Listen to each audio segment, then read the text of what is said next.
గొప్ప diamond jewellery sale carrot కు 4000 రూపాయలు తక్కువ. మేమిచ్చేది ఇంటర్నేషనల్ క్వాలిటీ సర్టిఫికేట్. ఈ ఆఫర్ కొద్ది రోజులు మాత్రమే. Welcome to cube TV.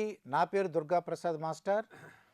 ఈ రోజుల్లో కాంపిటేటివ్ ఎగ్జామ్స్ రాసేవాళ్ళు, అలాగే 10th class, intermediate, degree, PG course రాసేవాళ్ళు అందరూ కూడా ఒక సమస్యతో బాధపడుతుంటారండి.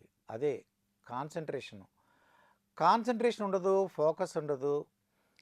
వాళ్ళు ఫోకస్తో సబ్జెక్ట్ చదవాలన్నా, కాంపిటేటివ్ ఎగ్జామ్స్ చదవాలన్నా, అలాగే వాళ్ళకి కాన్సన్ట్రేషన్ రావాలంటే ఏం చేయాలని తెలుసుకోవడానికి మనతో పాటు ఈరోజు సతీష్ గారు, IRSC Indian railway service of engineering చదివి అలాగే గౌహతిలో జాబ్ చేస్తున్నారు. ఆయన మనతో పాటు ఉన్నారు. సార్ నమస్కారం సార్. అండి సార్, మీరు సుమారుగా 3 లక్షల మందికి మోటివేషన్ క్లాసెస్ కండక్ట్ చేసి ఫ్రీగా, అది కూడా డబ్బులు తీసుకోకుండా ఫ్రీగా కండక్ట్ చేసి అందరికీ మోటివేట్ చేస్తున్నారు. ఇవాళ టాపిక్ ఏంటంటే సార్, ఇది చాలామంది ఈ కాంపిటేటివ్ ఎగ్జామ్స్ రాసినప్పుడు, అలాగే 10th క్లాసు, ఇంటర్మీడియట్, డిగ్రీ లేదా పీజీ కోర్స్ చేసినప్పుడు వాళ్ళు కొద్దిగా ఇబ్బంది పడుతున్నారు సార్. ఏంటంటే కాన్సన్ట్రేషన్ ఉండట్లేదు. ఎందువలన కాన్సన్ట్రేషన్ ఉండట్లేదు, అలాగే కాన్సన్ట్రేషన్ ఉండాలంటే ఏ పద్ధతులు అవలంబిస్తే బాగుంటుంది, మీలాంటి వాళ్ళు చెప్తే కొద్ది మా ప్రేక్షకులందరికీ తెలిసి వస్తారు. అది జనరల్గా అంటే నేను ఎన్ని లక్షల మందికి నేను చెప్పినా కూడా, అంటే నేను మోటివేషనల్ స్పీకర్ అన్న, అంటే మోటివేషన్ చేశానన్న దానికంటే కూడా ఇన్ఫర్మేషన్ ఎక్కువ ఇవ్వడానికి ట్రై చేస్తానండి. అంటే ఎక్కువగా ఇన్ఫర్మేషన్ పాస్ ఆన్ చేస్తానండి. ఎందుకంటే మోటివేషన్ అనేది జనరల్గా మనం ఇప్పుడు పిల్లలకి సినిమా చూసినట్టుగా ఉంటుంది, చూస్తారు తర్వాత మర్చిపోతూ ఉంటారు. మన ఇన్ఫర్మేషన్ ఎక్కువ ఇచ్చినప్పుడు ఏమవుతుందంటేనంటే వాళ్ళు ఆలోచించడం మొదలు పెడతారు. ఓహో, ఈ ఇన్ఫర్మేషన్ ఏంటి, ఇది కరెక్ట్, అవేర్నెస్ అన్నమాట. ఉదాహరణ అంటే అవేర్నెస్. ఆ అవేర్నెస్ అనేది ఇవ్వడానికి నేను ఎక్కువగా ప్రయత్నం చేస్తానంటే ఫస్ట్ పాయింట్. రెండోది మీరు చెప్పినట్టుగా అసలు ఈ ఫోకస్ అనేది ఏదైతే ఉంటుందో జనరల్గా ఇది చాలా ఇంపార్టెంట్ అండి. అంటే అది అందరికీనండి, అన్ని స్టేజ్లో ఉన్న విద్యార్థులకి అది వర్తిస్తుంది. ఎక్కువగా కాంపిటేటివ్ ఎగ్జామ్స్కి అయితే ఇంకెక్కువ అవసరం ఉంది అది. అవునండి, వాళ్ళకి జాబ్ రావాలి కాబట్టి. సో ఎందుకంటే దానికి ఎక్కువ మంది రాస్తారు, తక్కువ ఉద్యోగాలు ఉంటాయి కాబట్టి. ఒక పని మీద కంటిన్యూస్గా వాడి యొక్క ఇది అంటే వాడి యొక్క ఎనర్జీస్ని కానివ్వండి, లేకపోతే వాడి యొక్క టైంని కానీ, లేకపోతే వేరే ఏది ఆలోచించకుండా ఒక్క పని మీద మాత్రమే వాడు చేయగలిగితే అది ఫోకస్ అండి. అంతే కదండి, ఫోకస్డ్గా ఉన్నారు అంటాం మనం జనరల్గా. అలా ఉండగలిగితే అది ఫోకస్ ఉన్నట్టండి. అంటే స్టూడెంట్స్కి ఇప్పుడు క్రికెట్ మ్యాచ్ చూస్తాడండి, లేదా సినిమా చూస్తాడు, అంటే ఫోకస్గానే చూస్తాడండి, చాలా ఇంట్రెస్ట్గా. ఫోకస్తో పాటు మీరు అన్నట్టు ఇంట్రెస్ట్ అన్నీ ఉంటాయి. అదే పని ఎడ్యుకేషనల్గా వచ్చినప్పటికీ ఎందుకు చేయలేడు అన్నది ఇంపార్టెంట్. అంటే అది ఎంటర్టైన్మెంట్, ఇది ఎడ్యుకేషన్ అండి, రెండు వేరు వేరు. మనం అంటే చాలామంది అంటారు, నువ్వు సినిమా చూస్తున్నావు కదా, నువ్వు అంత చాలా జాగ్రత్తగా చూస్తున్నావు, మనం ఇదెందుకు చేయమంటారంటే, బట్ అది ఎంటర్టైన్మెంట్ అండి. సో ఎంటర్టైన్మెంట్ వేరు, ఎడ్యుకేషన్ వేరు. ఎడ్యుకేషన్ కూడా ఎంటర్టైన్మెంట్ కింద ఈ పరిస్థితి చాలా తక్కువ మందికి మాత్రమే ఉంటుందండి. రెండోది ఏంటంటే మీరంటే అందరూ చేయలేరండి. ఎందుకంటే ఇప్పుడు ప్రపంచంలో ఒక 2% జనం మాత్రమే వాళ్ళు అనుకున్నటువంటి అంబిషన్స్ని ఫోకస్డ్గా చేసి అచీవ్ అవుతారు. మిగిలిన 98% అచీవ్ అవ్వలేరండి. మనం కొన్ని టెక్నిక్స్ కానీ లేకపోతే దానికి గల కారణాలు తెలుసుకున్నట్లయితే మన వ్యూవర్స్ ఆ 2%లోకి వెళ్ళడానికి అవకాశం ఉంటుందండి. ఇప్పుడు నేను ఉద్దేశం అందరూ గొప్ప వ్యక్తులు అవ్వలేరు, లేదా అందరూ అన్నీ సాధించలేరు.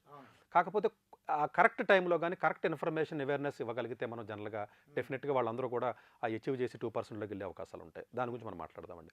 అంటే ఫోకస్ అంటే దాని యొక్క అంటే ఎందుకు ఫోకస్ ఉండదు అనేది మనం ముందు చెప్దామండి. అంటే ఫోకస్ లేకపోవడానికి రీజన్స్ ఏంటంటే కొన్ని ఎక్స్టర్నల్ ఫ్యాక్టర్స్ ఉంటాయి, కొన్ని ఇంటర్నల్ ఫ్యాక్టర్స్ కూడా ఉంటాయి. ఇప్పుడు ఎక్స్టర్నల్ ఫ్యాక్టర్స్ అంటే క్లాస్లో ఎవరో ఫ్రెండ్స్తో గొడవ అవ్వడం, లేకపోతే క్లాస్ సరిగా లేదు, టీచర్ సరిగా చెప్పలేదు, కాలేజీ సరిగా బాగోలేదు, లేకపోతే జలసీ ఎవడో పక్కన చదువుతున్నాడని, లేకపోతే వాడికి బ్రేకప్స్, లేకపోతే రిలేషన్స్ సరిగ్గా లేకపోవడం, లేకపోతే వాడికి ఆ కోర్స్ మీద ఇంట్రెస్ట్ లేకపోవడం, ఇలాంటివన్నీ కూడా ఫ్యామిలీ కండిషన్స్, ఫ్యామిలీ ప్రాబ్లమ్స్, ఇందులో ఏ ఫ్యాక్టర్ ఇన్ఫ్లుయెన్స్ అయినా కూడా అది ఫోకస్ చేయలేడు. These are called external factors అండి. ఇంటర్నల్ ఫ్యాక్టర్స్ కొన్ని ఉంటాయండి. వాడికి ఇంటర్నల్గా కాన్ఫిడెన్స్ లేకపోవడం, లేకపోతే వాడు జనరల్గా వేరే వాటికి ప్రయారిటీ ఇవ్వడం, ప్రయారిటైజేషన్లో వేరే వాటికి ప్రయారిటీ ఇవ్వడం, హెల్త్ కండిషన్స్ కానివ్వండి, లేకపోతే ఇవన్నీ కూడా ఏంటంటే ఇంటర్నల్గా వాడికి ఉన్నటువంటి ఇష్యూస్ని అవి ఎఫెక్ట్ అయ్యి వాడు కాన్సన్ట్రేషన్ అంటే డిసిషన్ సరిగ్గా తీసుకోలేకపోవడం, ఏది చేయాలో క్లారిటీ లేకపోవడం, అంటే క్లారిటీ ఉండదండి అడిగి. అది ఈరోజు ఇది మొదలు పెడతాడో 4 రోజులు పోయిన తర్వాత ఇది వద్దు ఇంకొకటి, ఇది వద్దు ఇంకొకటి, ఇలాగ క్లారిటీ లేకపోవడం, ఇవన్నీ కూడా ఏంటంటే ఇంటర్నల్గా వాడికి మానసికంగా జరిగే సంఘర్షణల వల్ల ఆ బ్యాలెన్స్ తప్పేస్తాడు, కాన్సన్ట్రేట్ చేయలేడు. ఎందుకంటే ఇప్పుడు ఎప్పుడైతే మీరు మనసు ఒక చోట ఉంటే ఓ దాని మీద ఫోకస్ వస్తుంది, మనసు ఒక చోట ఉండదు అడికి. అది ఇంటర్నల్గా జరిగే కెమికల్ మెకానిజం అంటే, అది మానసికంగా జరిగే పరిస్థితి అంటే అది. సో దీనివల్ల కూడా వాడు కాన్సన్ట్రేషన్ చేయలేకపోవచ్చు. ఇన్ని ఫ్యాక్టర్స్ని ఉన్నాయి చెప్పాను మీకు, ఎక్స్టర్నల్ చెప్పా ఇంటర్నల్ చెప్పా, అయినా కూడా మరి ఆడు ఫోకస్డ్గా చేయాలి సార్ ఎలాగా, అంతే కదా మీకు క్వశ్చన్.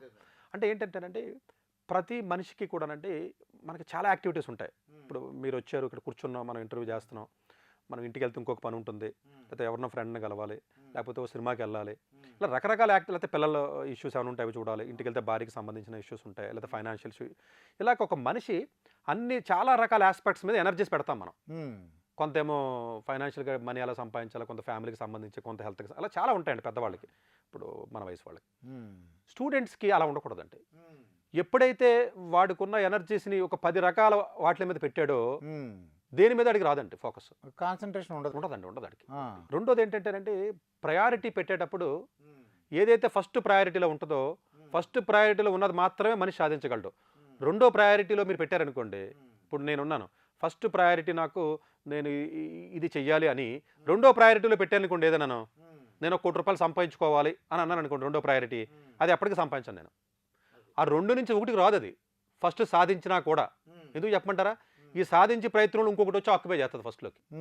ఇప్పుడు చాలామంది సార్ నేను 15 సంవత్సరాల నుంచి అనుకుంటున్నాను సార్ నేను ఒక ఇల్లు కొనుక్కోవాలని అంటాడు, కానీ కొండాడు. ఎందుకని ఆ ఇల్లు కొనడం అనేది సెకండ్ ప్రయారిటీలో ఉంటుంది, థర్డ్లోను.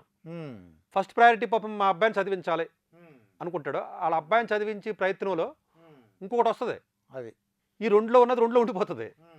అలాగా స్టూడెంట్స్కి అలా చేయకూడదండి, ఒక్కటే ప్రయారిటీ పెట్టుకోవాలి, ఒక్క పనే చేయాలి. చేస్తే మాత్రం తెలియకండి కాన్సన్ట్రేషన్ వస్తుందండి. ఉదాహరణకి మ్యాగ్నిఫైయింగ్ గ్లాస్ అంటారండి, అంటే భూతద్దం అంటారు కదా, బయట సన్ రైజ్ దగ్గరికి వెళ్ళి కింద ఒక పేపర్ పెట్టి గ్లాస్ని పెట్టారనుకోండి, ఇళ్ళల్లా కదుపుతున్నారనుకోండి, ఎంతసేపటికి కింద ఉన్న పేపర్ ఫైర్ అవ్వదు. కదపకుండా పట్టుకుని చూడండి, అంటే మీరు హ్యాండ్ కదలకుండా కానీ మీరు కరెక్ట్గా 2-3 మినిట్స్ పట్టుకుంటే కింద ఉన్న పేపర్ కాలిపోతుంది. అంటే కాన్సన్ట్రేషన్ పవర్ చూసారు అది. అంటే ఒక్క చోట మీరు అలా పెట్టగలిగితే ఆ గ్లాస్ని విత్ ఇన్ 5 మినిట్స్లో మీరు మిరాకిల్ చూడొచ్చు, ఫైర్ చేసేయచ్చండి మొత్తం. అదే మీరు ఫోకస్గా కాకుండా కొంచెం అటు ఇటు కదిపారు అనుకోండి, మీరు 2 అవర్స్ కాదు 3 అవర్స్ కాదు కింద ఉన్నటువంటి పేపర్ ఫైర్ కాదు. వర్షం పడుతుందండి, వాటర్ పెద్ద రాయి ఉంది, మీకు ఎలాంటి ఎక్విప్మెంట్ ఇచ్చినా కూడా దాన్ని పగలగొట్టాలంటే పగలగొట్టలేకపోతున్నారు అనుకుందాం. చాలా ఏదో గ్రానైట్ స్టోను రాకు ఉంది, దాని పైన ఏదో ఒక చెట్టు ఉంది, ఆ చెట్టు మేంచి వాటర్ డ్రాప్స్ పడుతున్నాయి అనుకుందాం అండి, కంటిన్యూస్గా వాటర్ డ్రాప్స్ లాంటిది పడుతుంది అనుకున్నామండి. ఆ డ్రాప్స్ కంటిన్యూస్గా పడుతున్నాయి అనుకోండి, నెల 2 నెలలు 10 రోజులు 20 రోజులు, మీకు రాక్ పగిలిపోతుంది తెలుసా మీకు, పగిలిపోద్దండి. విన్నాను నేను. వాటర్ అండి, అది ఏముందంటే అది సింపుల్ వాటర్ అండి, అది డ్రాప్ పడుతుంటే పెద్ద రాయి కూడా పగిలిపోతుందండి. అది ఇప్పుడు కొన్ని పోలీసు వాళ్ళు కొన్ని ఇన్వెస్టిగేషన్లోనండి మన ఇలా తల హెడ్ కొంచెం పైకి పెట్టి వాటర్ డ్రాప్స్ని ఇక్కడ వేస్తారు, చూడడానికి ఏముంటుంది తెలుసా మీకు, వాటర్ ఏం చేస్తుందంటే మనిషిని అన్నట్టు. వాటర్ ఫస్ట్ వేసినప్పుడు 5 మినిట్స్ వేసినప్పుడు ఏమవుతుందంటేనండి నొప్పే ఉండదు అడికి. మీరు అబ్జర్వ్ చేయండి, ఇంకొంచెం ఇంకొక 5 నిమిషాలు పెంచి చూడండి, చంపేస్తే బెటర్ మనిషిని, నేను ఈ బాధ పడలేనంటాడండి. వాటర్ డ్రాపే అది, డ్రాపే అంటే పవర్ ఆఫ్ ది ఫోకస్ అంటే అది, పవర్ ఆఫ్ ది కాన్సన్ట్రేషన్ అంటే అది. ఇప్పుడు గాలి ఉందండి, ఇదంతా ఎయిరే కదా, ఎయిర్కి బలం ఏముందని అడిగితే మీరు ఏం లేదంటారు. ఎయిర్కి బలం ఏంటి సార్, నడిచి వెళ్తున్నాను నేను, ఎయిర్కి బలం ఏముందని మీరు అంటారు. ఆ ఎయిర్ని పట్టుకొచ్చి టైర్లో పెట్టారనుకోండి, టైర్లో పెట్టి కొట్టి మీరు దాన్ని ప్రెజర్ చేశారనుకోండి, ఒక 500 టన్నులో 10 టన్నులో 20 టన్నులో 1 టన్ను ఉన్నటువంటి బరువుని జస్ట్ టైర్లో ఉన్న గాలి మోసేస్తుందండి. ఎలా మోస్తుంది అది? అది ఎయిర్ చూడడానికి ఎయిర్కి పవర్ ఉంటుందా? ఎయిర్కి అసలు పవరే లేదు కదండి. మీరు దాన్ని ఒక ట్యూబ్లో పెట్టి 4 టైర్లలో పెడితే మనం 2 టన్నులు బరువు వేస్తే తీసుకెళ్తుందండి అది. అది చూసారా, పవర్ ఆఫ్ ది కాన్సన్ట్రేషన్ అనమాట అండి. అంటే మొత్తం ఆ ఎయిర్ని పట్టుకొచ్చి ఆ ట్యూబ్లో బంధించి పెట్టాం మనం. సో అందువల్ల ఏంటంటేనండి ఎప్పుడు కూడానండి కాన్సన్ట్రేటెడ్గా, అంటే దాన్ని ఏమంటారు ఇంపాక్టెడ్గా కానీ ఒక వర్క్ మనం చేసినట్లయితే ఏ వర్క్ అయినా కూడా అవుతుంది. అది ప్రయారిటీ నెంబర్ 1లో మాత్రమే ఉండాలి. ఓకే, మీరు ప్రయారిటీ 2లో పెట్టింది మనిషి ఎప్పుడు సాధించడం, సాధించడం ఎవరిని నేను చూడలేదు, అలా ప్రయారిటీలోనే ఉంటుంది అది, అది ఎప్పటికీ అంతేనండి. అందుకని చాలా మంది సార్ నేను మంచి ఇల్లు కొందాం అనుకుంటున్నాను సార్, సార్ నీ అప్పులన్నీ తీరిపోయిన తర్వాత నేను మంచి అమెరికా వెళ్దాం అనుకుంటున్నాను సార్, నేను 1 కోటి రూపాయలు సంపాదిద్దాం అనుకుంటున్నాను సార్ అని అంటాడు. అటు తప్పడు సాధించడు. అలా కాకుండా నా జీవితంలో ఒకే ఏమి ఉన్నది, అది 1 కోటి రూపాయలు సంపాదించడానికి ఏం పని చేయను అన్నాడు అనుకుంటే సంపాదించేస్తాడు. అది ఎందుకంటే ఆ 1 కోటి రూపాయలు సంపాదించడానికి వాడికి ఏ దారి దొరికినా వదలడు, ఏ అవకాశం వచ్చినా వదలడు, ఎవడ కాళ్ళైనా పట్టుకుంటాడో, ఎవడ దగ్గరికైనా వెళ్తాడో, ఎవరికైనా దండం పెడతాడు, ఏదైనా చేస్తాడు. మర్డర్ చేస్తారండి క్రిమినల్స్, మీకు ప్రపంచంలో ఫస్ట్ టైం క్రిమినల్స్ 85% ఉంటారండి. అందరూ సెకండ్ టైం కాదండి వాళ్ళు. అందరూ మీలాంటి నాలంటుండేనండి అందరూ. వాడికి ఏదో ఫ్రస్ట్రేషన్ వచ్చో బాధ కలుగో లేకపోతే ఎమోషనల్గా తీసుకునే డిసిషన్లో మర్డర్ చేసేస్తాడు. ఓకే. వాడు కూడా మర్డర్ చేసినోడు కూడా చాలా కాన్సన్ట్రేటెడ్గా ఆడ ఒక్క పనే చేస్తాడు. ప్లాన్ చేస్తాడండి ఆడు మర్డర్ చేసేవాడు క్రిమినల్, లేకపోతే దొంగతనం చేయాలండి క్రిమినల్ ప్లాన్ చేస్తాడండి. ఇంకో పని చేయడు తెలిసేవాడు మీకు, అది కంప్లీట్ అయ్యే వరకు అసలు ఇంకో పని గురించి ఆలోచించండి వాడు. వాడు టార్గెట్ ఆ బ్యాంక్ రాబరీ చేయాలంతే. తప్ప రేటో పక్కన పెట్టండి అది. అంటే ఒక మనిషి, ప్రతి మనిషికి పవర్ ఉంది అని నేను చెప్పదలుచుకున్నాను. అది లేదు మీరే మీ ఇంట్లోనే ఏదో మీ బాబో లేకపోతే మీ చుట్టాల అబ్బాయి ఎవరో ఎగ్జామ్ రాసేటండి, ఏదో ఐఐటి ఎగ్జామ్ రాసాడు లేదా గ్రూప్ 1 రాసాడు ఇంకోటి ఏదో రాసాడు, ఓ 1,00,000 ర్యాంక్ వచ్చింది అనుకోండి. మనం తిడతామండి పట్టుకుని, 1,00,000 ర్యాంక్ ఏంట్రా బాబు, అసలు నీకు సీట్లు ఎక్కడ వస్తాయి, 4 ఏళ్ళ నుంచి నేను పోషిస్తున్నానో భరింతున్నానో స్కూల్కి పంపిస్తున్నానో 1,00,000 ర్యాంక్ వచ్చిందండి అంటాం.